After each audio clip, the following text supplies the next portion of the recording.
বাবার কথা শুনে ডাইরেক্টলি একবার দরবার চট্টগ্রাম রওনা দিয়েছে। এদিক দিয়ে মহিন বাবা দুইজন লোক পড়েছে গেটের কাছে।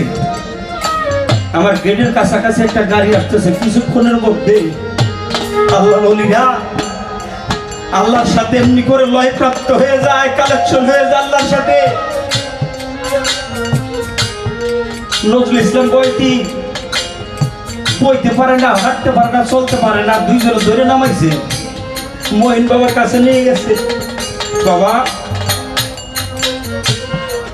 মহিন বাবা মুস্কি হাসি দিয়ে একটা চিৎকার দিয়ে বলে, হে বেটা, আওলাদের রসুলের দরবারে যে নিয়ত করে আসে সে কি কখনো রিটার্ন যায়? আমার কদম চাঁদের দরবারে অগণিত ভক্ত আসে আর যায়। কোন ভক্ত যদি কদম চাঁদকে স্মরণ করতে পারে, কদম চাঁদ যে ফেলে যাবে এমন কথা দুনিয়ার মধ্যে